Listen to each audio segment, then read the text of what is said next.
ఈరోజు విధంగా మిమ్మల్ని అందరూ కలుసుకోవడం చాలా ఆనందంగా ఉంది. 2-3 విషయాలు ఉన్నాయి మీతో పంచుకుందామని చెప్పి కలవడం జరిగింది. మన రాష్ట్రంలో పరిపాలన ఏ విధంగా జరుగుతుందనేది పరిపాలన తీరుకి అద్దం పట్టే విధంగా మళ్ళీ నిన్న ప్రభుత్వం ఒక నిర్ణయం తీసుకుంది. రాజకీయ పార్టీలకి రాజధానిలోని అన్ని జిల్లాల్లోని స్థలాలు కేటాయించాలి, భూములు కేటాయించాలని ఒక చిత్రమైన జీవనం తీసుకొచ్చారు. రాజకీయ పార్టీలకి నామమాత్రపు ధరకి స్థలాలను కేటాయించాలనుకోవడం అదే విమర్శలకు దారి తీస్తుంది అనుకుంటే, ఇవాళ తెలుగుదేశం పార్టీ ఈ జీవమాటన పెద్ద ఎత్తున భూములు తమ పార్టీకి కేటాయింపు చేసుకునే కార్యక్రమాన్ని చేపట్టింది. ఎలాంటి జీవో తీసుకొచ్చారంటే,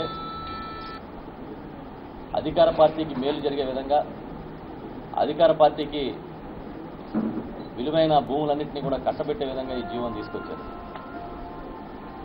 అసెంబ్లీలో సంఖ్యాబలాన్ని బట్టి భూములు కేటాయిస్తామని చెప్పడం అనేది హాస్యాస్పదం, అర్ధరహితంగా మేము భావిస్తూ ఉన్నాం. ఎందుకంటే వాళ్ళ అసెంబ్లీలో సంఖ్యాబలం అనేది ఎప్పుడు కూడా స్టాటిక్గా ఉండదు, స్థిరంగా ఉండదు. అది ఎప్పటికప్పుడు మారుతూ ఉంటుంది. గతంలో 2 పార్లమెంట్ సీట్లు వచ్చిన బీజేపీ ఇప్పుడు ప్రభుత్వాన్ని నడుపుతోంది. గతంలో ప్రతిపక్షంలో 47 సీట్లతో కూడా కూర్చున్న తెలుగుదేశం పార్టీ ఇవాళ ప్రభుత్వాన్ని నడుపుతూ ఉంది. మొన్నటి వరకు విభజించిన తెలంగాణలో చూసుకుంటే టీఆర్ఎస్ పార్టీకి 20 సీట్ల లోపల 25 సీట్ల లోపల ఉంటే ఇవాళ ప్రభుత్వాన్ని నడిపేంత బలం ఆ పార్టీకి వచ్చింది. అంటే సంఖ్యాబలాన్ని బట్టి భూములు కేటాయిస్తామనేది చాలా చాలా ఏకపక్షమైన నిర్ణయంగా మేము భావిస్తూ ఉన్నాం. ఎందుకంటే ప్రజాభిప్రాయం మేరకు ఎప్పటికప్పుడు సంఖ్యాబలం మారుతుంది, కానీ పార్టీల పనితీరు, వాటి వ్యవస్థ మాత్రం స్థిరంగా ఉంటాయి. 2009 ఎన్నికల్లో గెలుపొంది ఉమ్మడి రాష్ట్రంలోనే కాంగ్రెస్ పార్టీ అధికారంలో ఉంది. అదే కాంగ్రెస్ పార్టీ 2014 ఎన్నికల్లో 1 సీటు కూడా పొందలేదు. అంటే ఇవన్నీ సిపిఐ కానీ సిపిఎం కానీ ఇవన్నీ కూడా జాతీయ పార్టీలు. అయితే వాటన్నింటినీ పక్కన పెట్టి 50% సీట్ల కన్నా ఎక్కువ వచ్చిన వారికి రాజధానిలో మనం కొత్తగా నిర్మించుకునే రాజధానిలో 4 ఎకరాలు ఇస్తారని, 50% కన్నా తక్కువ వచ్చినట్లయితే అరెకరం ఇస్తారని ఒక నిబంధన విధించారు. దాంట్లో అంటే 50% కన్నా ఎక్కువ వచ్చిన పార్టీలకి రాజధానిలో అయితే 4 ఎకరాలు, జిల్లా కేంద్రాల్లో 2 ఎకరాల చొప్పున ఇస్తామని చెప్పి పెట్టారు ఒక నిబంధనని. 25 నుంచి 50% సీట్లు వస్తే రాజధానిలో అయితే అరెకరం, జిల్లా కేంద్రాల్లో అయితే 1000 గజాలు ఇస్తామని. 1 సీటు లేదా 25% సీట్ల వరకు వచ్చినట్లయితే వారికి రాజధానిలో అయితే 1000 గజాలు, మిగతా చోట్ల అయితే 300 గజాలు ఇస్తామని చెప్పి ఒక నిబంధన పెట్టారు. ఇది కూడా 33 ఏళ్ళు లీజుకి ఇస్తారు, ఆ తర్వాత 99 ఏళ్ల వరకు లీజు పొడిగించే ఒక నిబంధన పెట్టారు. అంటే ఇష్టానుసారంగా తెలుగుదేశం పార్టీకి అనుకూలమైన విధంగా వారికి భూములు కట్టబెట్టే విధంగా ఈ జీవోను తీసుకొచ్చారన్నలో ఎలాంటి సందేహం లేదు. ఇప్పటికే కాకినాడలో జిల్లా పరిషత్కి సంబంధించిన స్థలాన్ని 2000 గజాల స్థలాన్ని 99 ఏళ్ల లీజుకి రాసేసుకున్నారు. ఏడాది 25,000 కడితే చాలంట. అంటే 99 ఏళ్ల తర్వాత అంటే అప్పటికి ఉన్నదెవడో పోయిందెవడో, అప్పుడున్న వ్యవస్థ ఏంటంటే స్థలాన్ని కారుచౌకగా చాలా ఏకపక్షంగా తెలుగుదేశం పార్టీ దారదత్తం చేయించుకున్నట్టు, సొంతంగా చేసుకున్నట్టు. అదేవిధంగా శ్రీకాకుళంలో, గుంటూరులో విలువైన స్థలాన్ని రాసుకుని మిగతా జిల్లాల్లో కూడా స్థలాలు తీసుకోవడానికని ఒక ప్రణాళిక సిద్ధం చేసుకుని దాని ప్రకారం ముందుకు వెళ్ళిపోతూ ఉన్నారు. అసలు ఇది ఏ రకంగా శాస్త్రీయం అని చెప్పి మేము ప్రశ్నిస్తూ ఉన్నాం. ఒక పక్క ఇవాళ కూడా రాజధాని భూములు ఇవ్వని వారి తీసుకోవడానికి బలవంతంగా వాళ్ళని భూములు గుంజుకోవడానికని నోటిఫికేషన్ విడుదల చేశారు చంద్రబాబు నాయుడు గారు, ఈ ప్రభుత్వం. ఒక పక్క ఏమో భూములు బలవంతంగా గుంజుకోవడం, మరో పక్క తమకు కావాల్సిన వారికి కావాల్సిన విధంగా కట్టబెట్టుకోవడం అనే ఒక విధానంలో తెలుగుదేశం పార్టీ వెళ్ళిపోతుందనడానికి ఇది జీవో ఒక ఉదాహరణగా మేము భావిస్తూ ఉన్నాం. తెలుగుదేశం పార్టీ మేనిఫెస్టోలో చాలా స్పష్టంగా ఒక విషయాన్ని పేర్కొన్నారు. ప్రతి పేదవాడికి అర్హుడికి 3 సెంట్ల స్థలంలో పక్కా ఇల్లు నిర్మాణం చేసి ప్రభుత్వం ఇస్తుందని చెప్పి. మీకు టీడీపీ పార్టీకి భూములు కేటాయించుకోవడంలో ఉన్న శ్రద్ధ దాని మీద ఉన్న ప్రేమ పేదల ఇళ్ల మీద ఎందుకు లేదని మేము అడుగుతున్నాం. 6 లక్షల ఇళ్లకి ఈ 13 జిల్లాల్లో మన రాష్ట్రంలో బకాయిలు ఉన్నారు. మీరు కొత్తగా పాత బిల్లు చెల్లించట్లేదు, ఇళ్ల బిల్లులు పాత బిల్లులు చెల్లించట్లేదు, కొత్త ఇల్లు మీరు మంజూరు చేయట్లేదు. కొత్తగా ఒక ఇల్లు మంజూరు చేసిన పాపాన పోలేదు. ఈ 2 ఏళ్ల కాలంలో మీరు హౌసింగ్ అనే దానికి మొత్తం ఫుల్ స్టాప్ పెట్టి ఏదో అక్రమాలు జరిగిపోయినాయనే ఒక సాకుతో దీన్ని అక్కడ హౌసింగ్ మొత్తాన్ని వదిలేశారు.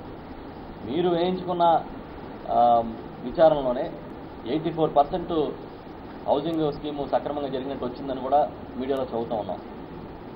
ఒక నిజంగా అక్రమంగా చెప్తే 16% వదిలి 84% బిల్లులు ఇవ్వచ్చు కదా. ఇటు బిల్లులు ఇవ్వరు, కొత్త ఇల్లు ఇవ్వరు, మీరు ఇచ్చిన మేనిఫెస్టోలో హామీలు నెరవేర్చరు.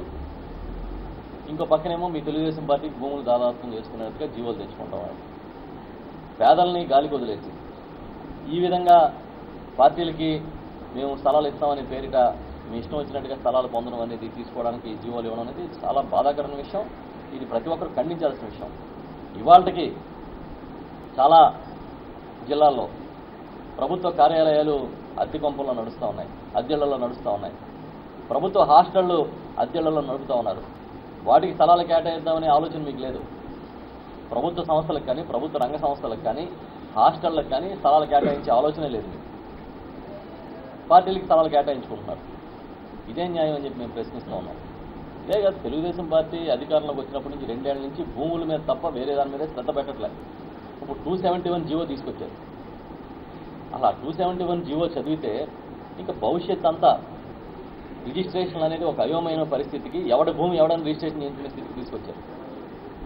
పాస్బుక్లు రద్దు. ఎన్టీ రామారావు గారు ఆ రోజుల్లో రైతుకి పట్టాదారు పాస్బుక్ తీసుకొచ్చి అతని హక్కు అతని చేతిలో ఉండే విధంగా ఒక బుక్ ఇవ్వాలని చెప్పి మొత్తం అన్నింటినీ ఆ యాజమాన్య హక్కులన్నీ పుస్తకంలో రాసి అతని చేతికి ఇచ్చే విధంగా ఒక కార్యక్రమాన్ని తీసుకొస్తే మీ పార్టీ నాయకుడు తీసుకొచ్చిన దాన్నే మీరు తూట్లు పొడిచి ఇవాళ మొత్తం విధానాన్ని దాన్ని అపహాస్యం పాలు చేసి అది ఉన్నా లేనట్టుగానే అంతగా మార్చేసి 1Bలో నమోదై ఉంటే చాలు రిజిస్ట్రేషన్ చేయొచ్చు అని ఒక నిబంధన తీసుకొచ్చారు. మరి ఒకవేళ ఇక్కడ 1Bలో తప్పుడు వివరాలు ఉండి ఆ ప్రకారం రిజిస్ట్రేషన్ జరిగితే దాన్ని రద్దు చేసుకునే అవకాశం ఉందా అని ప్రభుత్వాన్ని అడిగితే రద్దు చేసుకునే అవకాశం లేదంటున్నారు. ఇంకా చిత్రం ఏంటంటే national partition, national sub division అని అందులో ఒక క్లాజ్ తీసుకొచ్చారు.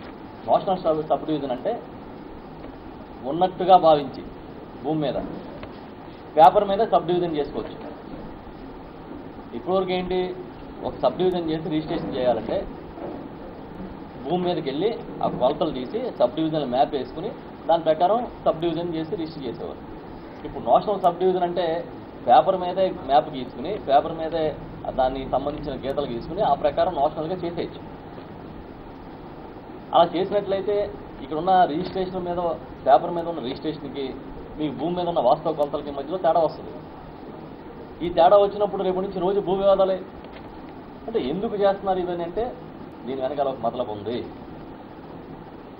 మీకు కావాల్సిన వారికి మీకు కావాల్సినట్టుగా ఆలయ భూముల దగ్గర నుంచి ఎవరి పేరు నమోదు కానీ రికార్డులో నమోదు కానీ భూముల వరకు కాజేసే కార్యక్రమం చేస్తున్నారని ఈ రెవెన్యూలో నిపుణులైన మాజీ ఐఏఎస్ అధికారులు కానీ లేదంటే రెవెన్యూ అధికారులు కానీ చాలా స్పష్టంగా చెప్తున్నారు. ఇది లోపభూయిష్టం, ఇది మీరు చేపడితే భవిష్యత్తులో భూములకు సంబంధించిన వివాదాలు పెరిగిపోతాయని చెప్తా ఉన్నారు. ఒక పక్కన కంప్యూటరీకరణ లేదంటే మేము చాలా ముందస్తుగా ఆలోచించి కార్యక్రమాలు చేస్తున్నామని చెప్పిన వాళ్ళు అసలు వాస్తవాలను వదిలేసి రేపు కొత్త వివాదాలకు చోటిచ్చే విధంగా ఏ విధంగా మీరు ఇలాంటి జీవోలు తీసుకొస్తున్నారని చెప్పి మేము ప్రశ్నిస్తూ ఉన్నాం. నేషనల్ సబ్ డివిజన్ అనేది ఒక చిత్రమైన క్లాజ్గా నిపుణులు పేర్కొంటూ ఉన్నారు. దీన్ని ఇమీడియట్గా 271 జీవోని ఇమీడియట్గా రివ్యూ చేయాలి. మీకు ఏమైనా ఇంట్రెస్ట్ లేకపోతే దాంట్లో వ్యక్తిగత ఇంట్రెస్ట్ ఉన్నాయా చెప్పండి. మీకు ఇంట్రెస్ట్ లేకపోతే ఇలాంటి ప్రజలు కానీ రైతాంగం కానీ పెద్దలు కానీ నిపుణులు కానీ వ్యతిరేకిస్తున్న వాటిని ఎందుకు అంత బలవంతంగా రుద్దుతున్నారని చెప్పి మేము ప్రశ్నిస్తూ ఉన్నాం. ఇది కరెక్ట్ కాదు. ఇది దీని మీద కూడా ప్రభుత్వం పునరాలోచించాలి. అదేవిధంగా ఈ పేదలకు ఏవైతే హౌసింగ్కి సంబంధించిన ఇష్యూస్ ఉన్నాయో వాటిని యుద్ధ ప్రాతిపదికగా మీ టీడీపీకి స్థలాలు కేటాయించుకోవడం కోసం ఇచ్చిన జీవోకి మాదిరిగానే యుద్ధ ప్రాతిపదికగా మీరు ఇచ్చిన మేనిఫెస్టోలో హామీని అమలు చేయడానికి 3 సెంట్ల స్థలంలో పక్ష ఇళ్ల నిర్మాణానికి మీరు చర్యలు